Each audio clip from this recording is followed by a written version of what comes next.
Ladies and gentlemen, boys and girls, welcome to the Bradbury Group, New Zealand's best weekly political argument, hosted by the militant, Marxist, anti-Santa, Martin Bradbury. The Bradbury Group is streamed live on Rover, Sky TV, YouTube and Facebook. Proudly sponsored by Wātea, journalism you can trust.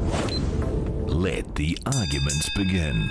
Kia ora Aotearoa. The true demarcation of power in a late-stage capitalism, liberal progressive democracy is the 1% richest plus their 9% enablers versus the 90% rest of us. Welcome to the Bradbury Group, Election 26, New Zealand's best weekly political argument. I'm your host, the editor of the daily blog, Martin Bradbury. Bomber to my comrades, Mr. Bradbury if you're nasty. My pronouns are us and we. Coming up on this evening's show, the political panel all-stars tonight are listener columnist Simon Wilson, Māori broadcaster and political raconteur Matthew Tukaki, and New Zealand Herald columnist, academic and political commentator Matthew Hooton. Tonight's 1-on-1 and 10 is the state of the economy and America's illegal war on Iran with Labour Party finance spokesperson Barbara Edmonds. Shout out to Kiwi Skirt and Chewy from BHN moderating tonight's YouTube page. Good evening to all the Bradbury Easters online watching right now. Your comments will appear on screen as we go. Shout out to our Wātea, Facebook, Rover, Spotify, Apple Podcast and Sky TV whānau.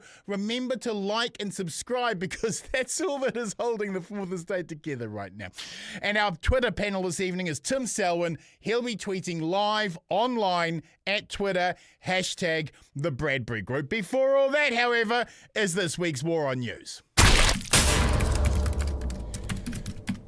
Brothers and sisters, you know that whatever is lurking at the bottom of the Epstein files must be pretty bad because, surprise, surprise, Donald Trump and Israel have launched an illegal war on Iran in an operation that should be called Epic Tantrum. It's not clear why America and Israel needed to launch an illegal war against Iran because the reasons keep changing daily. First, it was an imminent threat of attack, which intelligence officials admitted afterwards didn't exist. Then it was missiles which could reach America, which intelligence officials admitted afterwards didn't exist. Then it was regime change. Then it was a cheap do-it-yourself regime change with the president begging Iranians to rise up.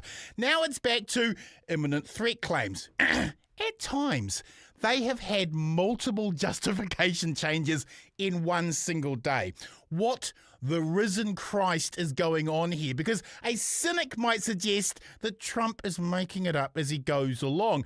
This is officially the latest justification. Israel was gonna strike Iran anyway, so America decided to hit Iran before Iran hit them because Israel was going to attack. I'm no expert in international law, but I'm pretty sure you can't legally attack someone because they think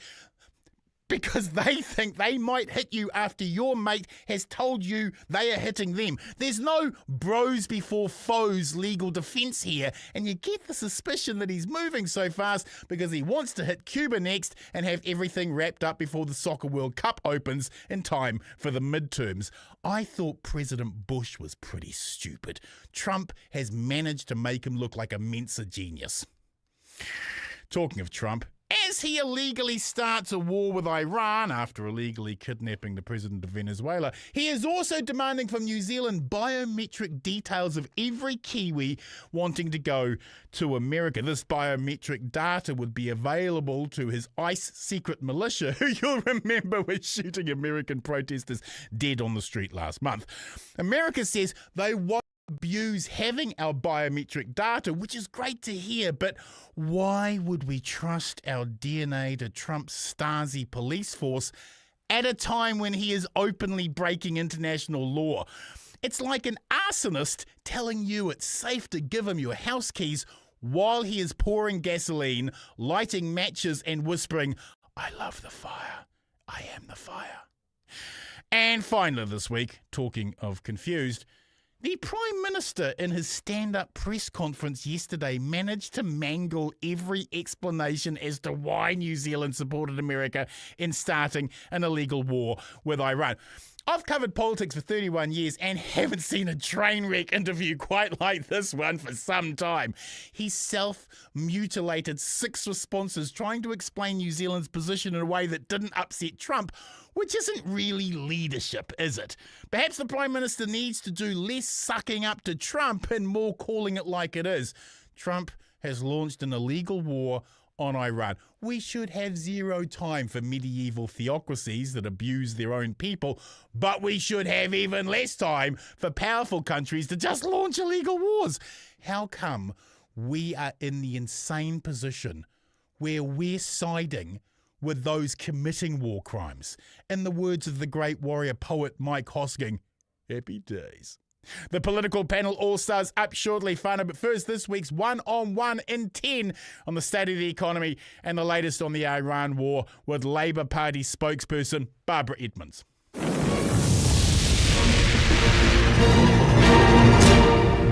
Kia ora, comrade. Welcome to the show and thank you for being available to the Fourth Estate. Your democracy is grateful.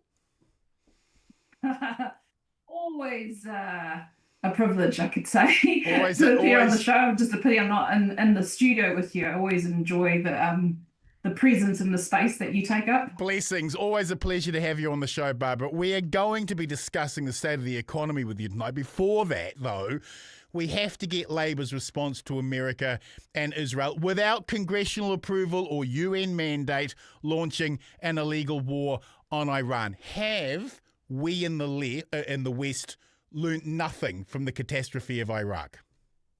Yeah, if you thought the Prime Minister's postcard yesterday was the worst interview that you've seen, today Audrey Young in the Herald basically compared Luxon's responses in the House today as a Claire Curran moment. So it's his Claire Curran moment. Yeah. It was pretty scathing, given that Claire, she said, was a junior minister. He's the Prime Minister. Also, it was about her Gmail. This is probably the most significant international crisis that he's faced so far in his term. So it was pretty scathing. And, you know, in contrast, we did have Chippy in response to the motion that Luxon put out, say that, you know, Labour Party, we don't support the attack on Iran, nor do we support the Iranian regime. The most important thing for us is that we support international law.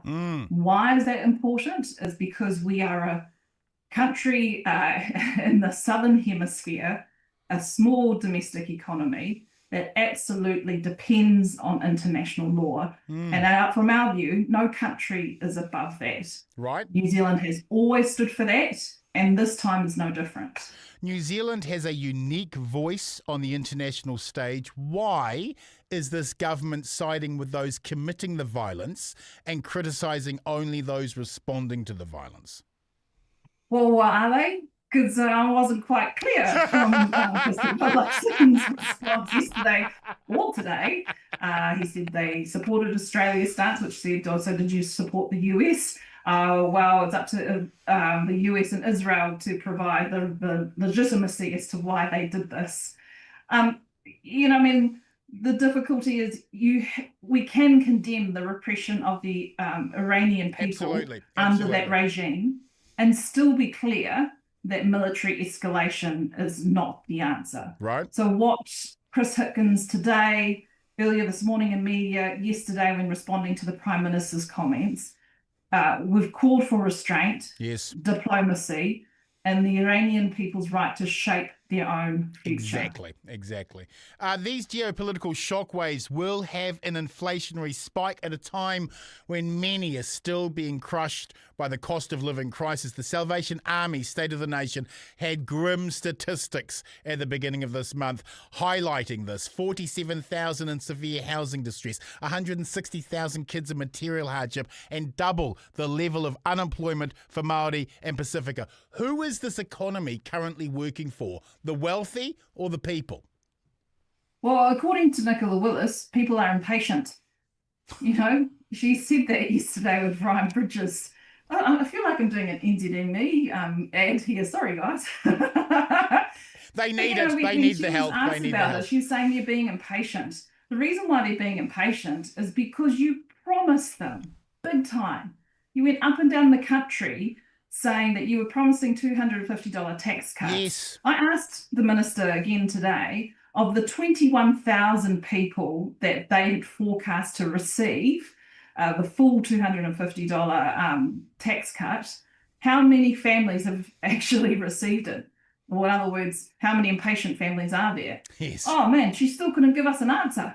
This has been since her budget in 2024. So people are impatient because they told she's them. not giving them what yes. she promised. Yes, yes. And that's her fault.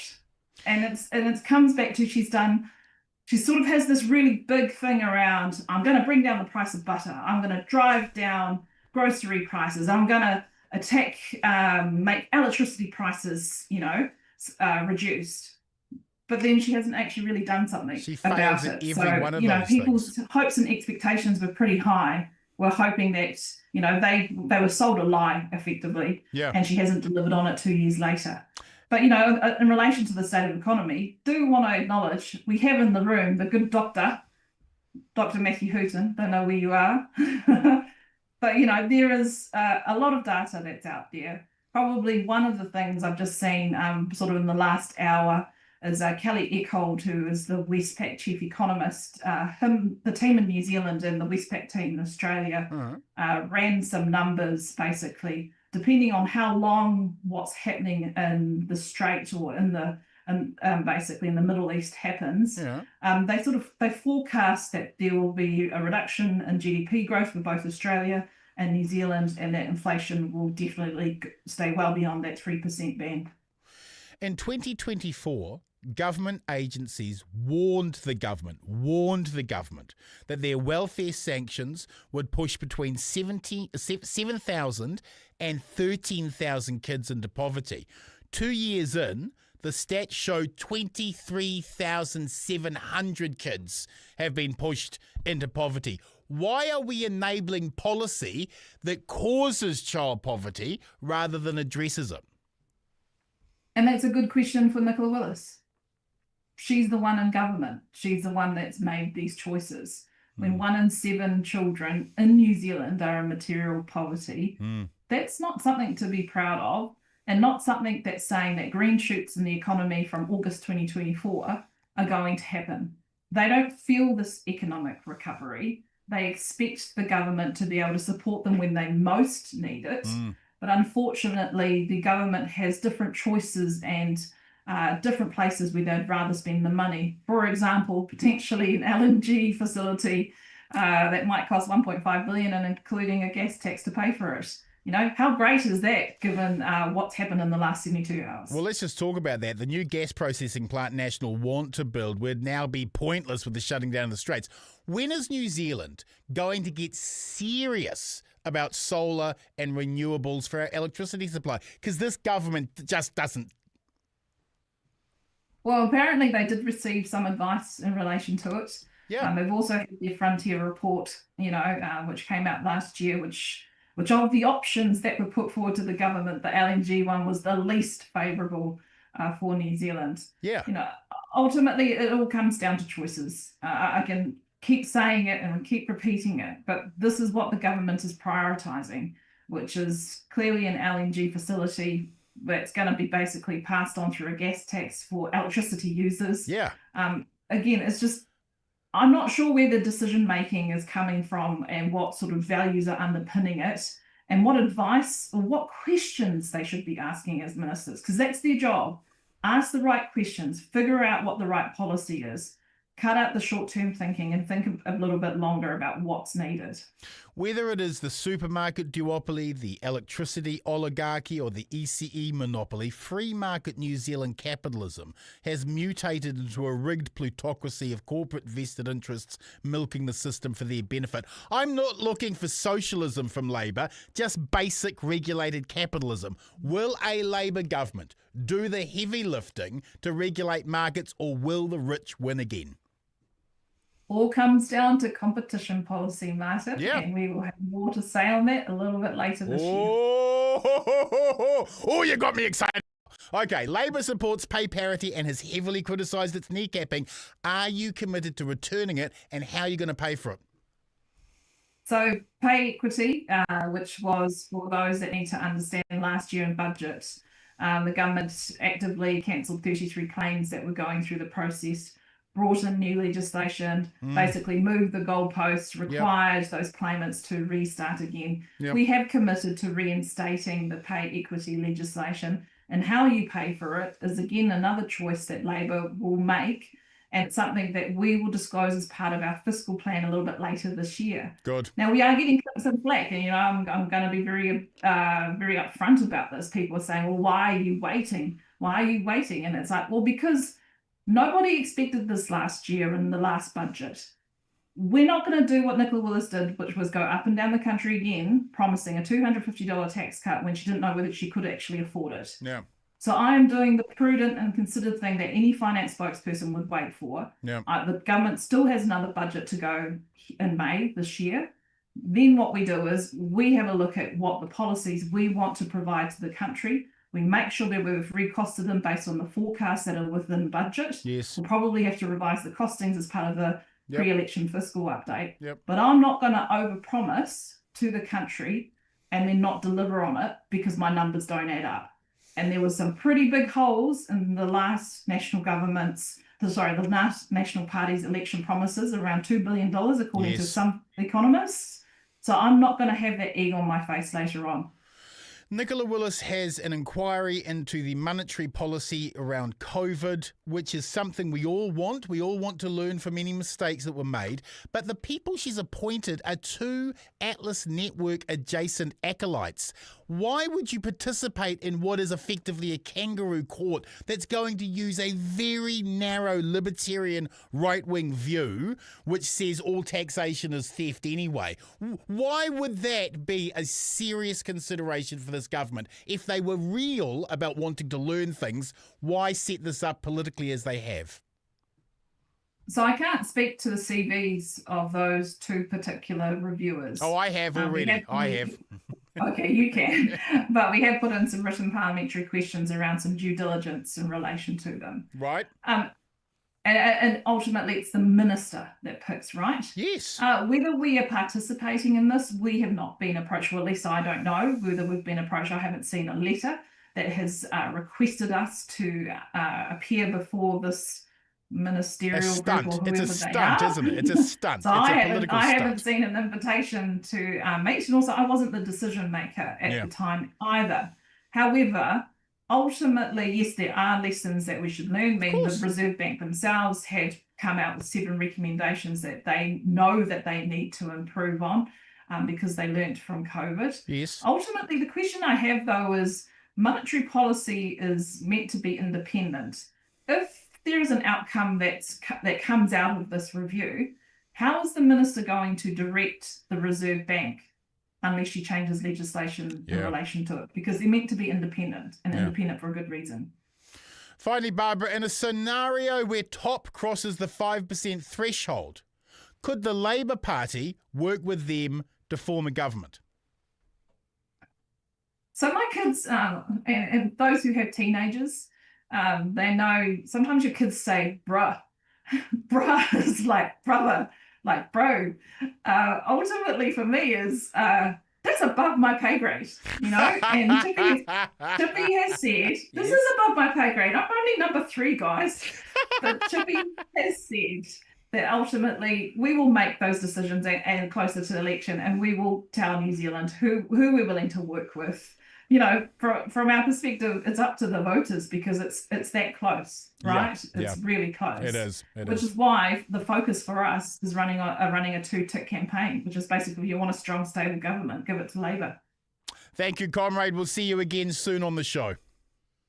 Thank you. Whāsoi kua. Kia ora. Okay, now to our political panel all-stars. Our first panellist is the union rep for Slytherin House. He makes Machiavelli look like a virgin, and he's the only New Zealand right-winger not on the taxpayers' union payroll, perpetually joining us from a secure, undisclosed location for reasons we can't disclose. New Zealand Herald columnist Matthew Hooton. Kia ora, comrade. Welcome to the show. One word to describe the week, please, sir.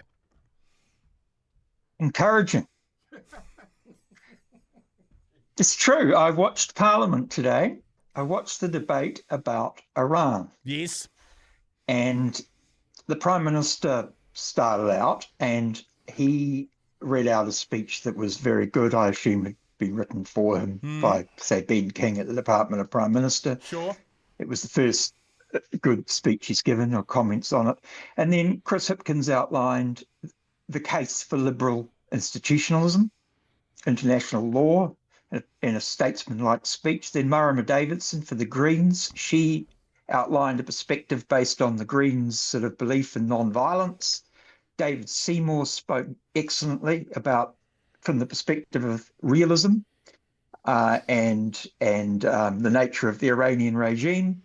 And Rawari Waititi spoke extremely well from the perspective of the people affected, almost like a Cynthia Enloe type perspective. And I thought across our parliament, all the views were represented, and they were represented well in the House of Representatives by all of them, even the Prime Minister on this occasion. And I just thought that was encouraging. It wasn't a wimpy debate. Strong words were exchanged. You didn't write the speech for it was a House of Representatives. You didn't write the speech for Gluckson, did you? Did you? No, God, no. But I think, even if it's because ChatGPT was very busy working for all the party leaders, it doesn't really matter. The fact of the matter is they were excellent speeches that were informed from different perspectives of the political spectrum, and we can't hope for more than that. Our next panellist is the Māori for all seasons broadcaster, political commentator, raconteur, the working class anvil that is Matthew Tukaki. Kia ora, comrade. One word to describe the week, please, sir. Well, not one word, but flock of seagulls. Oh. Now there is a band called Flock of Seagulls, right. And they did a song, I think it was in the 70s, called Band on the Run, and it perfectly sums up all the kaupapa that's out there at the moment. I just want to read a bit of a chorus from this. And I ran so far away. I ran all night and day. And to be honest, that's what's going on at the moment. They've run away to use the word I ran. I thought that was beautiful. That took a while. I might have a brain tumour, but I'm not completely gone. We'll be the judge of that. Stick around for the wordplay. Yeah, but think about this. While the international kaupapa has taken the headlines, let's not forget about this cockamamie scheme of one particular coalition party to want to somehow legalise and legislate English as an official language in the country. Most important issue right now. Right now. Oh, yeah. And don't forget, the leader of that party is also the foreign minister, so this is a big issue. Yes. And don't forget that England doesn't even legislate English as an official language in England. And let's not forget that English is a transliteration of Latin and German. There's a bit of Nordic in there. There's probably a little bit of Cyrillic somewhere in the background, a bit of French. Not much of an endangered species when it comes to languages, does it? No. But, to do a referendum on this thing at what will cost it now that inflation's going through the roof again, $30 million, I would have thought. Let's just have another flag referendum. But coming back to a flock of seagulls. Here's the thing with seagulls. If you throw a hot chip out there, the seagull, no matter how hot the chip is going to eat the chip, swallow the chip. And there's a bit of swallowing going on right now. And I hate to use the analogy, but why not? We're adults. And finally, he's Auckland's favourite son, House of Ravenclaw and militant cyclist. He's the perpetual revolution in motion. Listener columnist Simon Wilson. Kia ora, comrade. Kia ora. Welcome to the show. One word to describe the week. One word, I'm going to say hope, because we have to cling to it, don't we? We do. And actually, when Matthew Hooton started talking, and his word was encouraged, and I thought, we're going to be on the same page here. We were not on the same page. I'm hopeful for different reasons that he's encouraged. I cling to the glimmer of hope that Trump has got this one so outrageously, ridiculously wrong that it will drive the American people away from him, and that we saw in a time of crisis that our own Prime Minister is profoundly out of his own depth, and that will drive people away from him. Brothers and sisters, That's my hope. Let's get into tonight's show. Issue 1, Trump's illegal war against Iran and the Prime Minister's confused response. Issue 2, IPSOS Poll has Labour ahead on almost every issue. So why are they still not going to win the election? And Issue 3, Nationals claims on lower crime rates. Plus, we'll have a final word at the end of the show where each panellist gets to go to the mountaintop to see who breaches broadcasting standards this this week, our money, as always, is on Hooton. Let's kick things off with issue 1, and that is the American and Israeli illegal attack on Iran. Matthew, could you please tell us what the Prime Minister was meaning in terms of the legality of the strike on Iran? And does he know? Does he actually know? Well, I can, but obviously he can't, because he obviously doesn't understand the government's position and was unable to articulate it. But foreign policy is often extremely nuanced to the extent of being contradictory. You think of the American position on Taiwan, it consists deliberately of strategic ambiguity. Sure. And was that what the he press was doing? statement that was written. Strategic ambiguity? Well, that's what was written for him by Winston Peters and the officials. Yes. In the formal press statement was an attempt to at one level not criticize the United States and Israel. Yes. Not go as far as Canada and Australia as supporting them, making clear that they were pleased, that New Zealand is pleased that the Ayatollah Khamenei has been removed from power, but making an allusion to international law and trying to not give a definitive view on that. Now, that is a perfectly reasonable position. It's an independent position. Anything from absolutely backing the Americans to absolutely backing the Iranians is an independent position if you've freely chosen it. So the nature of an independent foreign policy isn't about the details of it, it's about if it's freely chosen. So he could have made a virtue of the fact he wasn't going to answer the question about the legality. He could have led with that, and he could have, in that first absolutely disastrous and incompetent Morning Report interview, he could have said, look, I'm not going to be answering those questions about the legality. My focus is on blah, blah, blah. And he could have stuck with the statement that Mr. Peters and the officials had prepared the previous day, which, even if you disagree with Helen Clark, said it was disgraceful, it was a sensible position for New Zealand to hold, wanting not to go all in with Australia and Canada, but recognising we are in Five Eyes and recognising that you don't want to say anything that could be interpreted as support for the Iranian regime.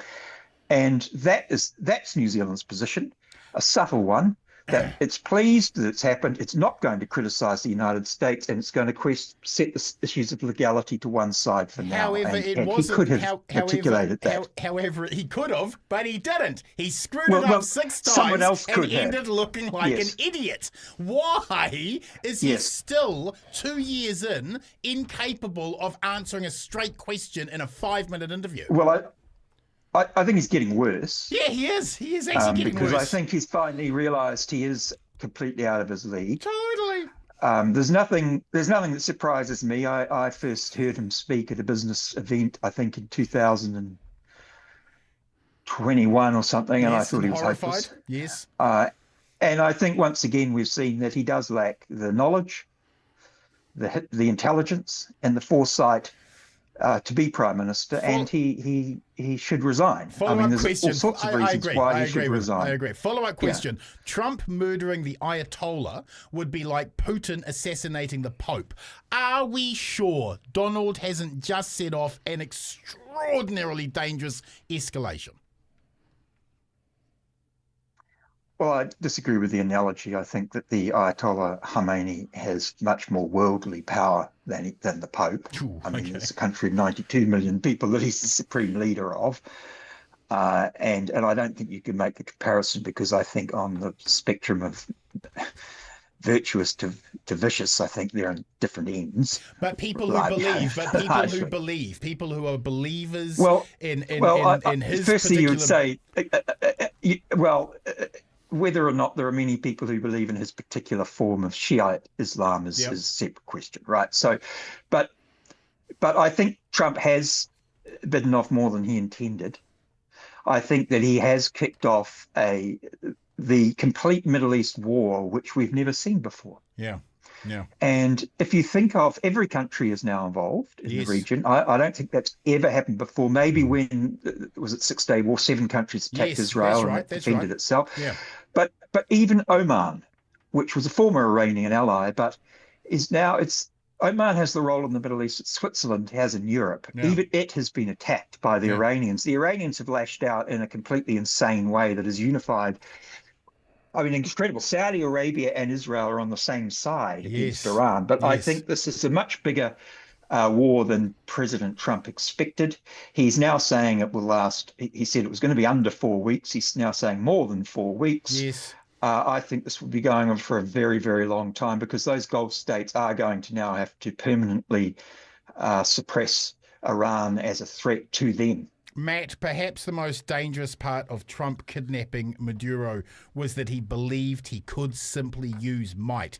Has he really thought this illegal war through properly? Because the White House's ever-changing story justifying this sounds like they're making it up as they go along. Oh, look, Bomber. I mean, look, in his mind, very simple mind, I could run a whole soundtrack tonight. In his very simple mind, he's got the Supreme Court rejecting the tariffs. He's in trouble with the Epstein list, which will not go away. It keeps on going up. He's facing the midterm elections, which means he could possibly lose control of the House. And he wants to have a go at Cuba. And he wants to have a go at Cuba. Well, you know, who's next on the list? I mean, it's a shopping list of stupidity. But what you've got here is classic distraction strategy. But the real evil in all this, I'm going to say evil, is Benjamin Netanyahu. He's played into this like Trump. He's played Trump like a guitar. Yeah. He's strung him along because let's not forget where all this goes back to. Netanyahu has been wanting this for decades. Ever since his brother was killed, I think back in the 1970s. He's been waiting and biding his time. He's played the same playbook with every American president since. And has never found one to go through with it, right? And then happenstance occurs. Yes. And here we have Donald and his cadre of simple stupidity. Yeah. There's a movie called Idiocracy. I encourage everybody to go and have a look at it because, and sadly, America is becoming really dumbed down. Now, there's a whole range of different elements to this. I mean, there is no forgiving what Iran and the Ayatollah has done. They're just evil mongrel dogs, right? They should be put out of public. But who's going to replace him? I was watching the Crown Prince, the Shah's son, on TV the other day, and he was asked a very simple question: do you want to be leader? He turns around and said, "Oh, it's not for me, it's for the people." No, said no Crown Prince ever in history. So, you know, obviously the plan B is a bloke that doesn't want it but does. And then you've got to also remember that we're talking, I think Matthew Hooton said it was about 90-odd million people, the population. Yeah. Look, even if I accept that 60% or 51% minimum of the majority of people wanted change, there's still another 49 to 50%. And we're talking within that 49 to 50%, people who will be very angry that their business model, their money, their payday, their commodities have been interrupted. So there's that element. There's what's going on with, if you watch very carefully what's going on with gas supply into the UK in particular, from the North gas field in the Gulf. That's about 20% of gas supplies the UK market. Imagine how much more gas comes out of that market through the Gulf of Hormuz. We were talking to Matthew Ross-Kruger, an economist here in New Zealand, just the other morning, I think it was yesterday morning, about all this. Yeah. And so we can see what's going to happen here in the New Zealand economy, and we're right at the back end of a very long line of this. So the government's plans domestically at getting inflation under control and all the rest of it, I think their hearts are skipping a bit of a beat. Now, I just want to finish with this one, though, Bomber. The other element to this is also what is going on with Russia. Don't forget that Iran has been a supplier of drones and also nefarious other things to Russia through the war in Ukraine. And Russia have been using them to a large extent. Yes, they have. Well, that supply chain has dried up because Iran's using it to throw everything it can at everyone in the Middle East. Thousands of these things are going off on a daily basis now. And so you've got that element happening. Ukraine will probably be the benefactor of this. There are so many different tentacles to the octopus. And it's no longer an octopus, it's a kraken that has now emerged. Follow-up question. Trump has demanded the biometric data of every Kiwi visiting America and has promised not to abuse access. But he's breaking international law right now. Why should Kiwis give Trump our biometric data? Well, the same reason they shouldn't give it to Ancestry.com, to be frank. The same reason that these DNA tests are nothing more than proliferation for sale of the very centre of our being, our own DNA, our own genomes, our own maps. I mean, I wouldn't give jack to Ancestry, to be frank. Mind you, I wouldn't also go buying on deals on Temu or Alibaba for exactly the same reason. You're really ranging now. Simon, no congressional support, no UN mandate, and fresh from war crimes in Gaza that technically breached genocide, this attack on Iran is an illegal war, and New Zealand has sided with those committing the violence, haven't we? Haven't we? That's absolutely true. Power rules, that has always been true. People talk these days about the international order being set aside and power taking over. Power has always ruled. The international order has always been a convenient way to manage relations and to call power to account, but power's always ruled. What is different now is that America is run by a bunch of guys who say, because power rules and we have it, we should use it. Yeah. The purpose of having power is to use it. So that is what's changed. I think there's a couple of things about what Trump has done that are very frightening. The first one is, this isn't the first uprising. This isn't the first supposed attempt at a regime change or challenge to authority that we've seen. I'm not just talking about Venezuela. I'm talking about January 6, 2021 on Capitol Hill in America. Trump's view of how you have a regime change, how you overthrow the established order, appears to be something along the lines of what happens in westerns and war movies when the brave soldiers storm the fort and liberate the oppressed people there. Yeah. It's about that simple. Trump's a smart guy, but he has the understanding of a child. And it's an oxymoron. and the lack of understanding of what it takes to change a regime was really clear on January 6th. What were they going to do if they actually did find Mike Pence, if they did actually get in and get the capital? What do they think? It's a dog chasing a car. It doesn't know what to do if it catches it, right? Exactly. And this is the same again. But the second factor, which I think is even more sinister, is that, we talk about where's their end game? What are they really trying to do? Yeah. They don't need an end game. They're not interested in having an end game. If you look at Iraq, 10 years of terrible, bloody civil war, hundreds of thousands of people died. The Americans didn't have an end game. A similar situation in Afghanistan. It was terrible for the local populations. It was terrible for the soldiers. It was terrible for many of the politicians. It was not terrible for everyone. It was not terrible for Halliburton. Halliburton made $39 billion in Iraq over a 10-year period. The war merchants did well. The war merchants did well. And who do we think the American government is serving right now? Who is the Israeli government serving right now?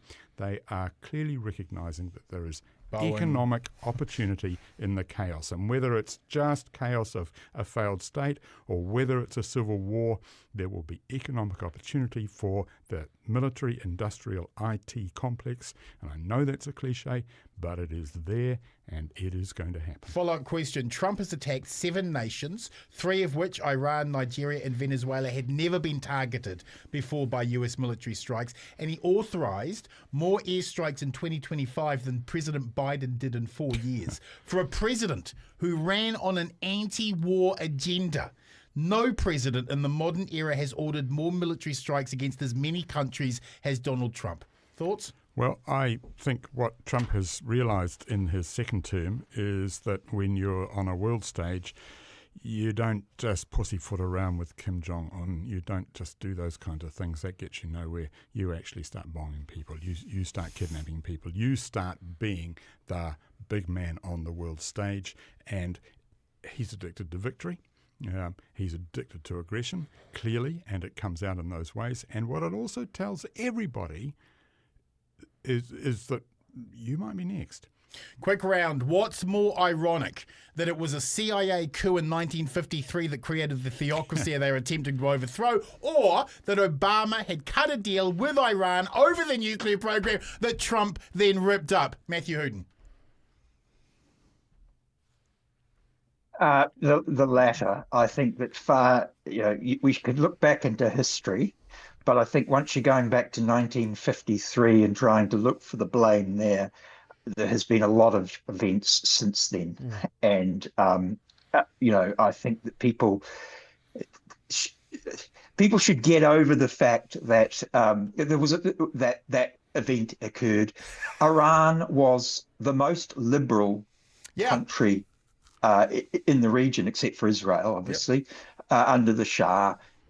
There is an element. This is about bikinis versus burqas, and that theocracy does not agree with women being able to choose between bikinis and burqas. They wish to impose that decision, and before the Ayatollah in 1979, this was a country where women could choose which of those they wished to wear. Matthew Tukaki, what's a bigger irony? The 1953 coup that created the theocracy, or ripping up Obama's deal on the nuclear plant? No, the irony was that Donald Trump in the last couple of days has been handing out Congressional Medals of Honor to war veterans in the White House. That's the irony here. Look, I think we're going to be very careful not to get too enmeshed in domestic US politics. I think. Why not? Well, no. They're exporting Good point. it. Yeah, They're exporting it. No. The reason being, and I agree with Matthew, we're going to be very careful going back into history to find the magic starting point. We could talk about helicopters crashing in the desert under the Carter administration. We could talk about the revolution. We could talk about the Shah and what he did or didn't do. And also the fact that the Shah also kept from the people he was dying of cancer. We could go all the way back. Hell, you could go back to when Jesus was a baby. And start mitigating an argument over the fact that he was olive skinned, not white skinned. All this sort of stuff. The reality is we've got to be very careful not to get so enmeshed in what is going on domestically in the United States, because the real other big story here that we cannot get away with is what will replace the rules-based order that is clearly collapsing around us. I mean, you've got the UK Prime Minister on the nose in question time, having to release statements, running late for little briefings with his backbenchers. You've got all this sort of thing going on.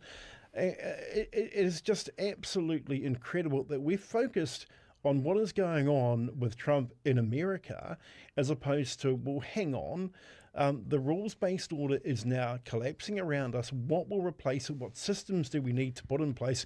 And how do we mitigate the risk of this man or his legacy continuing on past whatever's going on in the Middle East? Simon, biggest irony? I think the biggest irony is that Trump's back is to the wall in his own country. His popularity ratings are lower than almost every modern president. Yes. He's got midterm elections this year, and I don't think this is going to help him.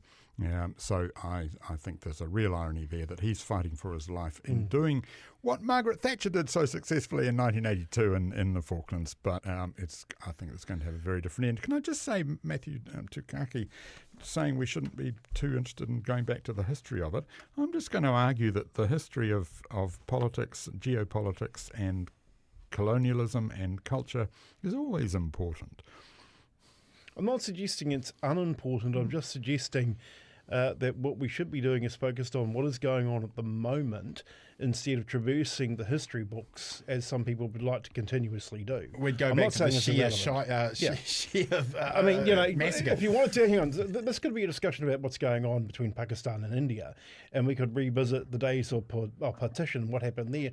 We could talk about the British rule in Palestine that created the problem that we've got now. We could do all these things. I mean, hell, as a Māori, we could talk about... Yeah, that's what I'm getting at. Comrades, we need to move on to issue two. I think the history... I mean, to deal with that, I think the history matters if you are directly involved. If you are trying to be involved in the India-Pakistan dispute, all these disputes in the Middle East, or settling Treaty of Waitangi issues in New Zealand, then you have to know the history. You have to be deeply respectful not necessarily respectful, knowledgeable. I think Matthew's point was more that, in New Zealand, here we are trying to have these arguments about a history. We don't even know our own history well enough for most people to comment on it, let alone to be arguing about the Middle East. Just before we move on, we need to move on. Just before we do on this topic, I just want to say something about Luxon, because he's been compared to Homer Simpson backing into the hedge. Perfectly. I've been watching Slow Horses, the Apple Plus series, and there's a man in there called Claude Whelan. Claude Whelan is the first is the head of MI5, and this is a man who is profoundly out of his depth. He does not understand what is happening around him, and honestly, it is Luxon to a T. Comrades, we need to move on to issue 2 tonight. That is the IPSOS survey showing Labour leading in 15 of the 20 most important issues facing New Zealand. Matt, cost of living, healthcare, housing were all areas that Labour led in, alongside unemployment, poverty, drug, alcohol abuse, petrol prices, fuel, education, immigration, household debt, personal debt, race relations, racism, transport, public transport, infrastructure, taxation and population overpopulation. So why is National looking likely to win in the polls? Labour's beating them on the issues. They're not winning the solutions, aren't they? Look, I'm going to sound like a politician. Polls are polls. There are polls for Africa, polls for Christmas, squeaky polls, greasy polls. The reality is that it's very tough to vote out a one-term government. We all know this. History is littered with those who say it's going to happen and it never does.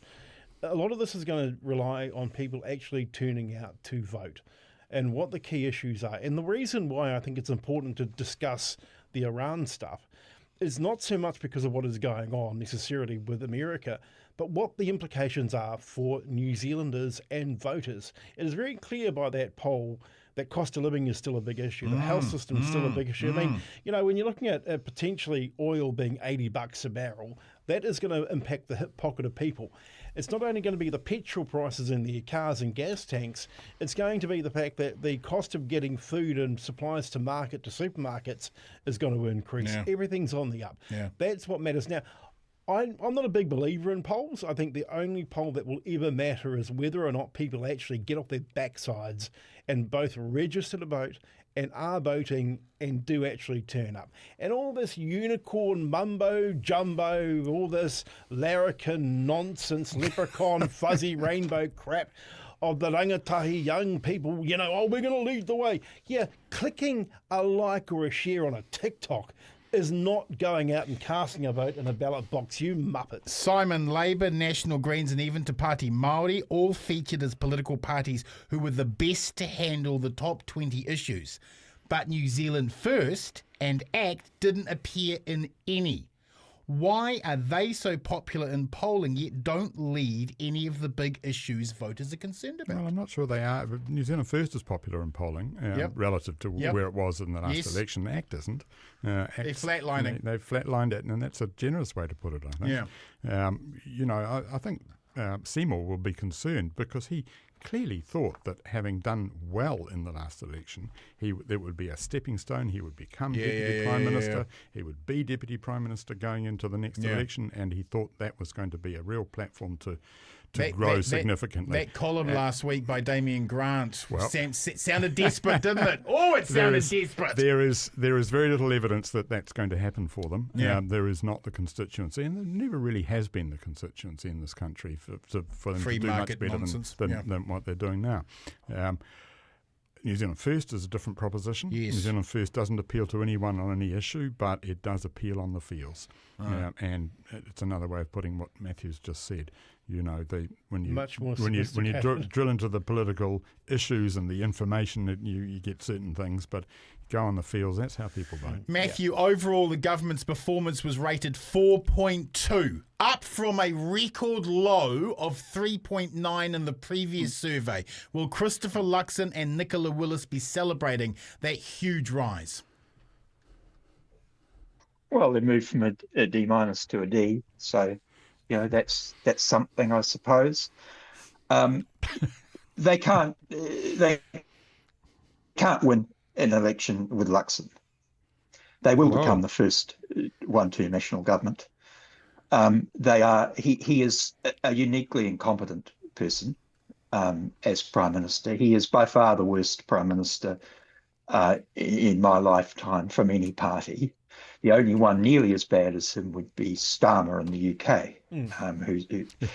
and the people, the senior ministers all know they have no respect for him at all. His own staff have no respect for him. His own polling and PR operation understands that National is doomed with him as leader. I think you can see it on Nicola Willis's face there is even a risk of a UK situation where we see both Labour and National falling, but we'll deal with Labour another time. And there's two reasons why he has to go. The first is simply that the National Party believes that New Zealand is better if it is run by the National Party. Yes. That's its guiding philosophy, right? Yes. Which is fine. And that objective is at risk. Christopher Luxon is the one reason that we are likely to have by Christmas a Labour government led by Hipkins with a couple of other parties. Who knows what those parties will be? That's to be determined.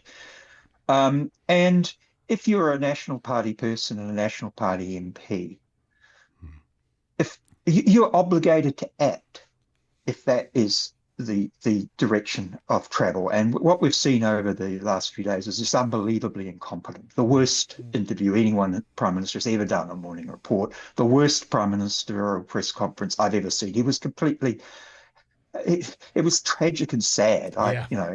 He wasn't in control of the room. Chris Gary has no regard for him. Yeah. No one in the business community has any regard. So there is good political reasons, if you're a National Party person, why he must be removed as leader. But I would go further. I believe he's a threat to national security. And I've taken that idea from Peter Garrett's book. The former lead singer of Midnight Oil. I want to see how you square this circle. No. Well-known Green. Okay, he was in the cabinet of Kevin Rudd. Yes. And it was the Gillard challenge. Yes. And in the end, he had to decide between Gillard and Rudd, and he wasn't a long-term party person. And he, in his book, it's startling because he says the reason he in the end decided to vote for Julia Gillard was because he believed that Kevin Rudd was a threat to national security, which, coming from the lead singer of Midnight Oil, it startled me, and I remember it. I mean, yes, they had that song Forgotten Years, which was part of national security. It was honouring soldiers, but generally Peter Garrett talking about national security just didn't quite, it was worth remembering. But I think what I understand now is what he meant, because with Luxon, as we've seen, this was a big challenge. He simply does not have the capability to lead the country when times are difficult. And if New Zealand was under attack, physically under attack, the invasion fleet was halfway across the Tasman or whatever, or we were under serious cyber attack or whatever it was, a serious attacks that we haven't had since the 1940s. I look at every Prime Minister in my lifetime, and they would have done the right thing. Every one of them, in different ways. Longyear Clark would have got George Bush and Ronald Reagan to come to our defence. They would have managed that. But Luxon, no. With Luxon, if New Zealand came under serious threat, as we have seen over the last 2 days, he could not lead the country. No. And he would make the situation worse. We've got to move on. So in that sense, that's why I agree with. That's where I get the idea from. He is a threat to national security. I just want to say, I knew as soon as I put out Band on the Run and A Flock of Seagulls, one of these two was going to come up with another band analogy. Matthew Hooton has played marvellously into the whole escapade. Comrades, we need to move on to issue 3 tonight. And the latest New Zealand Crime and Victim Survey reported 49,000 fewer victims of violent crime in the year to October 2025 than 2 years previously, which the government is hailing as proof positive that their tough on crime approach is working. Simon, so the narrative is Labour hug criminals and are soft on crime, and the tough on crime butch boys of the National Party are here, and it's all better now. But the New Zealand Crime and Victims Survey is highly subjective in people's feelings about crime as opposed to actual crime statistics. And the problem for the government is that post-COVID lockdowns, crime spiked around the planet and serious crimes were falling before the government's tough on crime policies had even come into effect. Thoughts? The TVNZ did a very good analysis of this, where they showed that National's figures to show that violent crime had reduced under them and had been rising under Labour. They had not compared apples with apples. So right. the data set that showed crime was rising under Labour was one set, yes. and the data set that showed it was falling manipulative, under National wasn't it? was a completely different set. And that was a very telling way to look at it. Now, but as you say, this is an international trend post-COVID. There was a trend which we were caught up in, yes. Which meant that violent crime did go up, yep. And that has been managed in this country. It's not because the government's got tough on crime. I don't think there's anybody in the country who really would say it's wrong to put police on the beat. That's a good thing to do. Yeah. But the idea that you are just going Except for Andrew Costa. Yeah, I do remember the name. Or Javan. Yeah. But the idea that Yep. that because you're filling up the prisons to dangerous levels, Yep. and that is going to have a long-term effect of reducing crime, that's complete nonsense. Yeah. There's no evidence for that at all. Matt, if National have solved crime, why is there far more drugs being tested in our water, and there are now more gang members than when National came to power? Well, you might want to run that by Sonny Cashel because he's got all the answers. He's also for $1,000 a day? $900 a day to be clear. Right, Just yeah, let's tell yeah. the truth here. $900 a day. I think it's between the two. Yeah, right? yeah. 900 and something. But look, here's the thing: couple of $1,000 on a dinner. Why not? The thing is, this tough on crime business is a pack of old bollocks. I mean, here's the conversation in Luxon's head. We're going to put our big man pants on and we're going to ban those gang patches because we're big men. We're also going to lie and say we're going to magic up all these police officers while clearly police are leaving the police force and going to Australia on big boy wages. This whole tough on crime thing, look, it's trending down. The ram raids are trending in the right direction, which is a good thing, But now they've come up with this cockamamie dumbass scheme called move on orders that they're contemplating, which is going to see people moved on, and if they're not moved on, they can be arrested. And we're going to put the police on the beat in charge of trying to move these people on and arrest them. People as New Zealanders as young as 14 years old. Yeah. We are now going to criminalise a whole new cohort of New Zealanders because we're tough buggers. Comrades, we need to wrap this because we're almost out. We need to wrap the show with a final word. Mr. Tukaki, your final word this week, please. Dumbness. I mean, look, I just think, to be frank, everything that is going on is a degree of dumb and idiocracy that I have not seen before in my lifetime.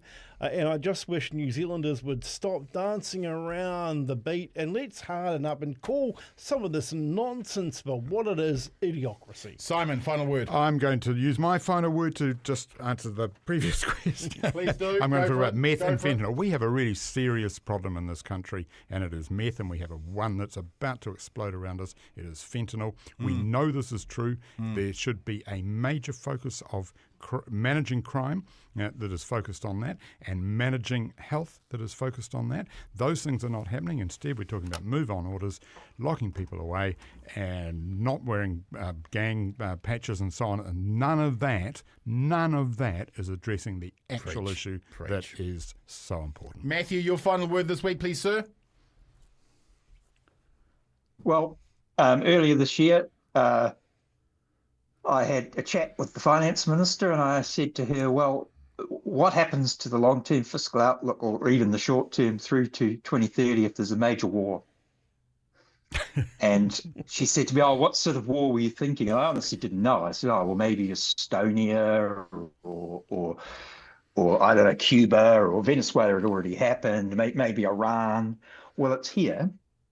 And it's going to last for at least a month. It's going to last for a very long time. It's going to do profound damage to our economy. It's going to lead to stagflation. Yeah.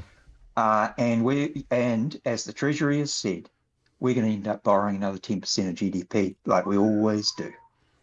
And we're just not in the position to be able to do that at the moment. And we're in very, very, very big trouble after 17 years of incompetent government.